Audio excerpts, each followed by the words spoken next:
Sure. It's concerning the freehold land for this the low cost housing. You say it's given it's a Free. to teaching. So how about if those the owner, because they are once that their living getting better, they can earn more living, they have been out of this low cost level of people, so they're still holding this low cost housing land title. So they like to comment. Actually, if you are for them, if they have low cost, they may improve their living. But when they bought the property, they were poor, so they will still own the property. That means no matter in future they get rich, they're still owning this low Yes, cost. they own their own property. Because you started poor, as long as you work hard, I think they deserve to own that property. And after all, low cost, if you do well, I don't think you want to stay in low cost also. Because it is very small. So they can sell it up. Sell it out, yes, but how much can you earn? Because it's low cost house. So no need for renewable, it's automatically renewable. No, low cost is, freehold is forever. Forever, no need for. No need renew at all. So you can pass. How many have been given? This type of, No, we have announced a policy. We have announced a policy in Penang, and we are waiting for the National Land Council to approve because the Barisan National said cannot. So we are having a final meeting this year. If they say cannot, we will still go ahead. So how many in the plan? No, those who apply, we get those who apply because then they have to do all the necessary administrative fees. Then you have to pay lah. But these are all administrative fees, so they are all apply and go through the process. But we have this policy. Selangor also give land to the people. I'm not really sure about Selangor details, but we have this policy in Penang. Penang very hard for us to give land because Selangor, Penang land very precious. But we give low cost houses, freehold title free. So you the same money in Sarawak? Oh yes, definitely. And then in Sarawak, we give land to the people. Sarawak got so much land. Why should you give thousands of hectares to one company? It should be given to Sarawakians. And then instead of giving land, they are chased away from their customary land. I think this is not acceptable. Yeah, one more question. Sure. Back to the land. Yes. Just when you mentioned this, the land premium in Sarawak, actually it has been finalized after the by-election of the Cebu, yes. Okay. So if no matter it's urban or rural, they are having only one rate. Yes.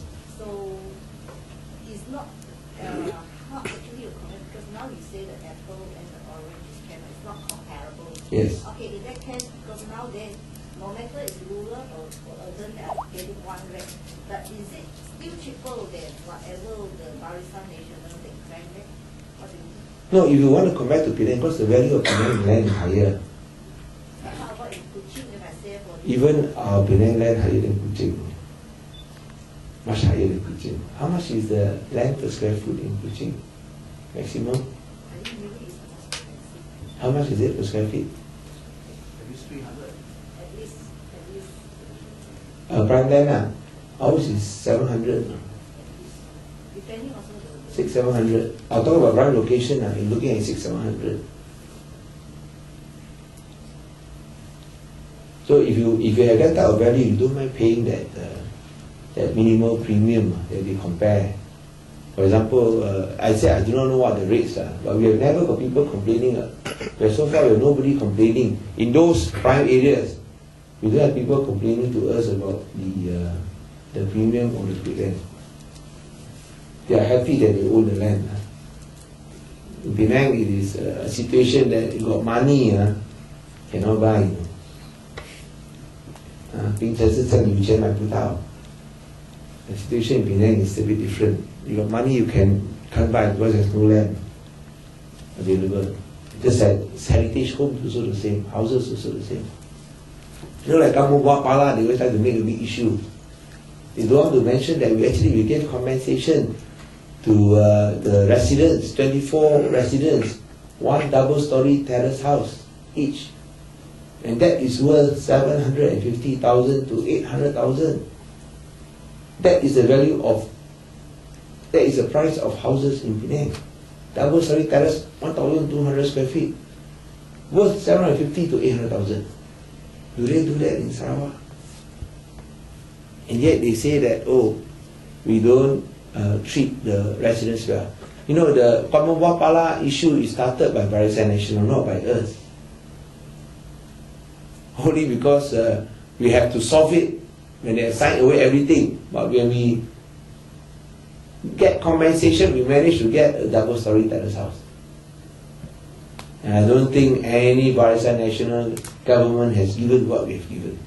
Unfortunately, there were 9 families who trusted MIC and trusted Barisan Nasional, didn't want the double-story terrace house. We offered them, waited for them for 4 months, they don't want to take. Now too late really. So who to blame? Blame BN. Maybe if you touch more on Pakatan space for Sabah, let's say if you come to power, will you give a guarantee that the civilian must be elected? I think as far as Sarawak is concerned, definitely you look at the number of seats contested. DAP is only contesting 15. Okay, if we ever come to power, we must have at least 36 seats. So naturally, I think you will know who that candidate will come from. Naturally, the party with the most number of seats. What I can assure you is this: it will definitely be a Sarawakian. Okay, but let us take it step by step. What we want at this stage is we want to deny BN a 2/3 majority first, because we are fighting impossible odds. I mean, you look at George Chan. I mean, despite the huge response yesterday, he's still in the lead. We are still behind because we are working very hard. And now he's doing everything to win. Even his body also look different. He's doing everything to win.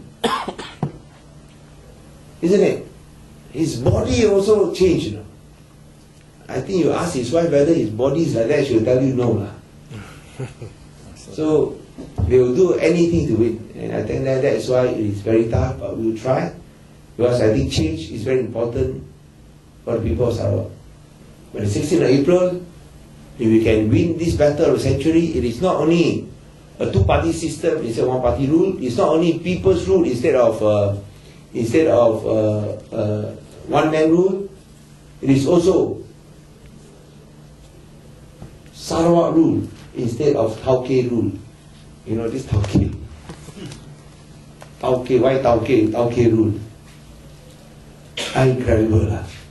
SUVP admitting they are party only of Taukes. 头家政党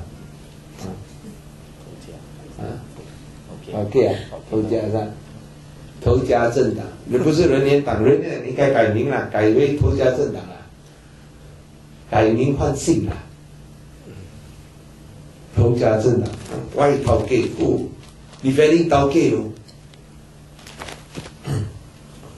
OK， yes。No, it all depends on the contracts, whether they have signed.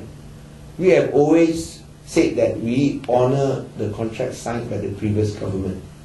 Just as in Penang, when the contracts are signed by the previous government, there's nothing we can do.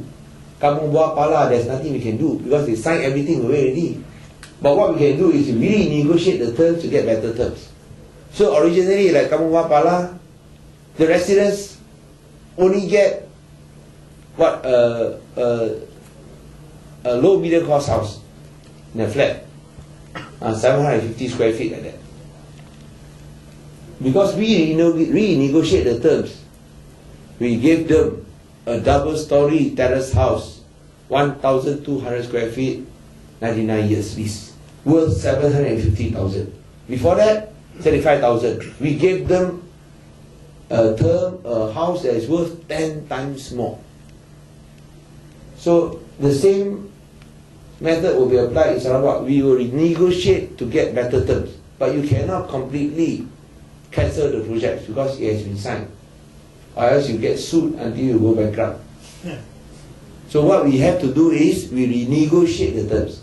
I'm sure the what do you call it, the other side will want to this project to continue. They will have to renegotiate so that we can get better terms. And we have done that in Penang. We have got better terms.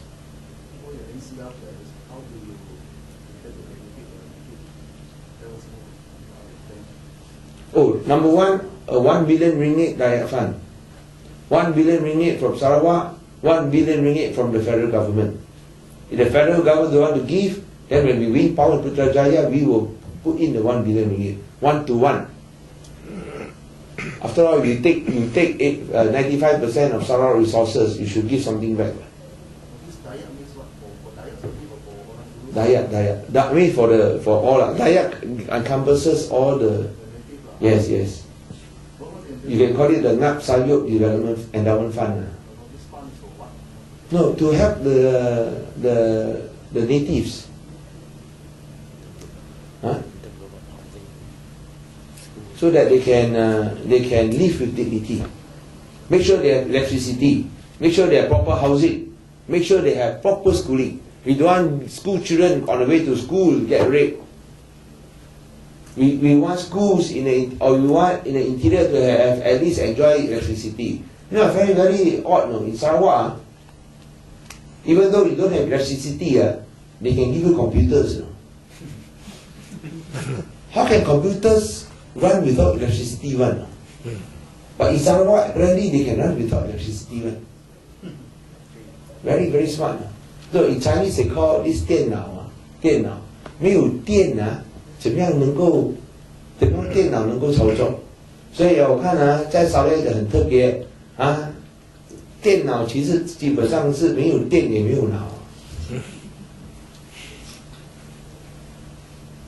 So these are the and then of course roads I tell you some of the roads you like you are not sitting on the car, you are sitting at sampan. You go here 摇来摇去you swing from one side to the other. Really, it's not a road. I don't know what you call it. I'm sure you have used the Sarawak roads, you know. What kind of proper roads? Like in West Malaysia. So I think these are things that must be done.